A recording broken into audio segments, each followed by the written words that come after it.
Doctor Babasaheb Ambedkar भारताच्या पावनभूमीवर अनेक महापुरुषांनी जन्म घेऊन देशासाठी व समाजासाठी अहोरात्र कार्य करून सामाजिक बांधिलकी व राष्ट्रनिष्ठा जोपासली आहे। त्यांच्या सेवेचा वारसा आजही देशवासियांसाठी आदर्श, मार्गदर्शक व दिशादर्शक ठरलेला आहे।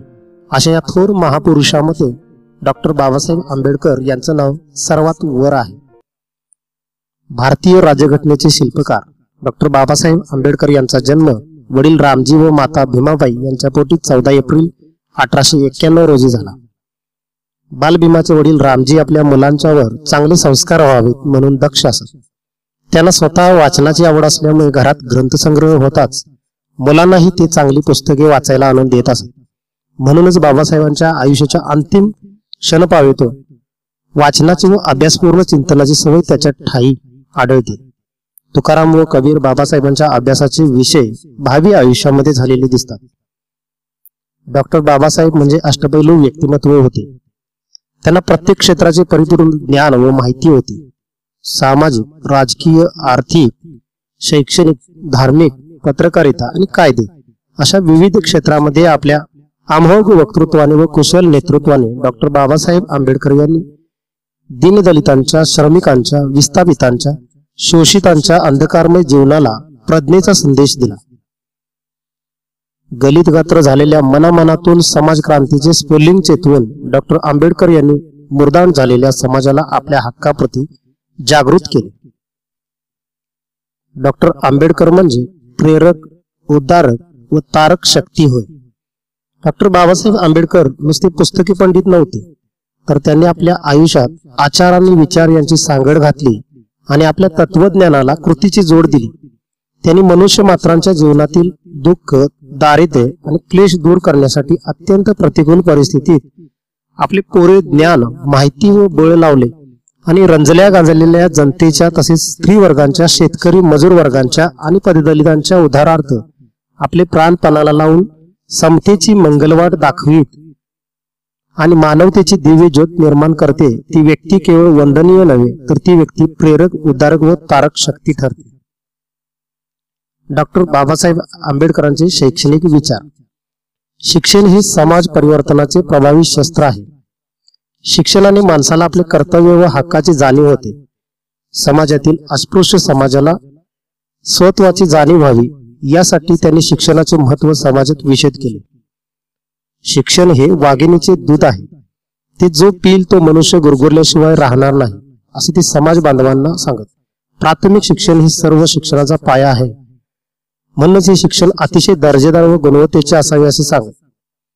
प्राथमिक शिक्षणाचे ध्येय असे असले पाहिजे की मुलगा किंवा मुलगी एकदा शाळेत दाखल झाले की ते पूर्णपणे सुशिक्षित, माहितीपूर्ण व गुणवत्ता प्राप्त करूनच बाहेर पडावे। शासनाने यासाठी लक्ष द्यायला हवे। त्यांचे म्हणणे होते की समाजाच्या सर्व थरापर्यंत शिक्षण गेले पाहिजे। शिक्षण प्राप्त झाल्याने व्यक्ती बौद्धिक दृष्ट्या सशक्त होतो। व्यक्तीला चांगले आणि वाईट यातील फरक समजायला लागतो। प्रज्ञा, शील आणि करुणा हे गुण प्रत्येकाच्या अंगी आणण्यासाठी शिक्षणाची गरज त्यांनी प्रतिपादन केलेली आहे। शाळेत मुलांना केवळ बाराखडी शिकवू नये, तर मुलांची मने सुसंस्कृत आणि गुणवत्तामय बनवावी। समाज हितार्थ या ज्ञानप्राप्त मुलांनी आपली सामाजिक बांधिलकीची कर्तव्ये योग्य व समर्थपणे पार पाडावीत असे शिक्षण असावे। शाळा म्हणजे उत्तम नागरिक व कर्तव्यदक्ष नागरिक बनवणारे कारखाने आहे। याचे भान या प्रक्रियेत भाग घेणाऱ्यांनी ध्यानी घ्यावे।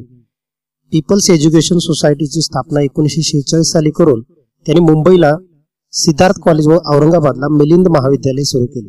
राष्ट्रहित व समाजहिताचे भान ठेवणारेच खरे शिक्षण होय असे ते मानत। सामाजिक क्रांतीचे रणशिंग फुंकले। डॉक्टर बाबासाहेब आंबेडकर सत्याच्या मार्गावर चालणारे खरे मार्गदर्शक होते। भ्रष्टाचार, अनिती, अत्याचार, अन्यायास त्यांचा प्रखर विरोध होता। जातीभेदाचे ते विरोधक होते। जातीभेद म्हणजे समाजाला लागलेली कीड ते मानत असत। ही सामाजिक कीड नष्ट केल्याशिवाय समाज एकसिंग होणार नाही असे ते समजत।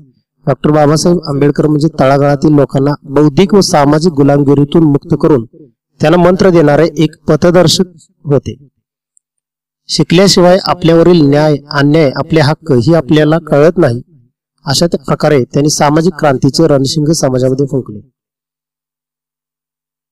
प्रखर राष्ट्रप्रेम व राष्ट्रनिष्ठा। डॉक्टर बाबासाहेबांच्या आचार विचारात राष्ट्रप्रेम व राष्ट्रनिष्ठा भरलेली होती.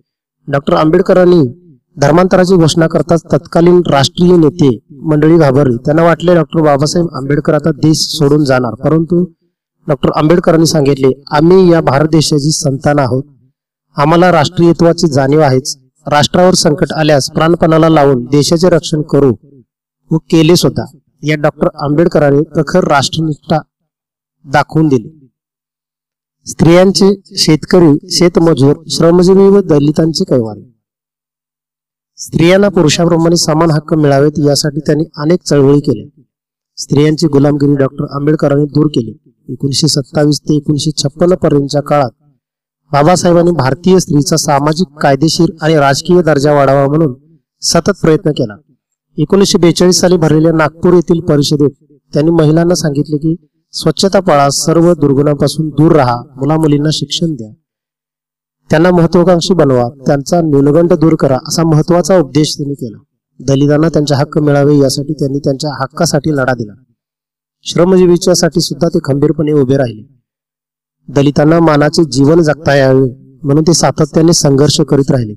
केवळ दलितांसाठीच नव्हे तर शेतकरी व मजूर यांच्या प्रश्नासाठी सुद्धा जोरदार लढा दिला.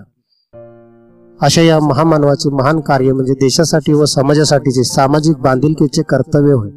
डॉक्टर बाबासाहेब आंबेडकर या विश्वाला मिळालेली महान देणगी होय.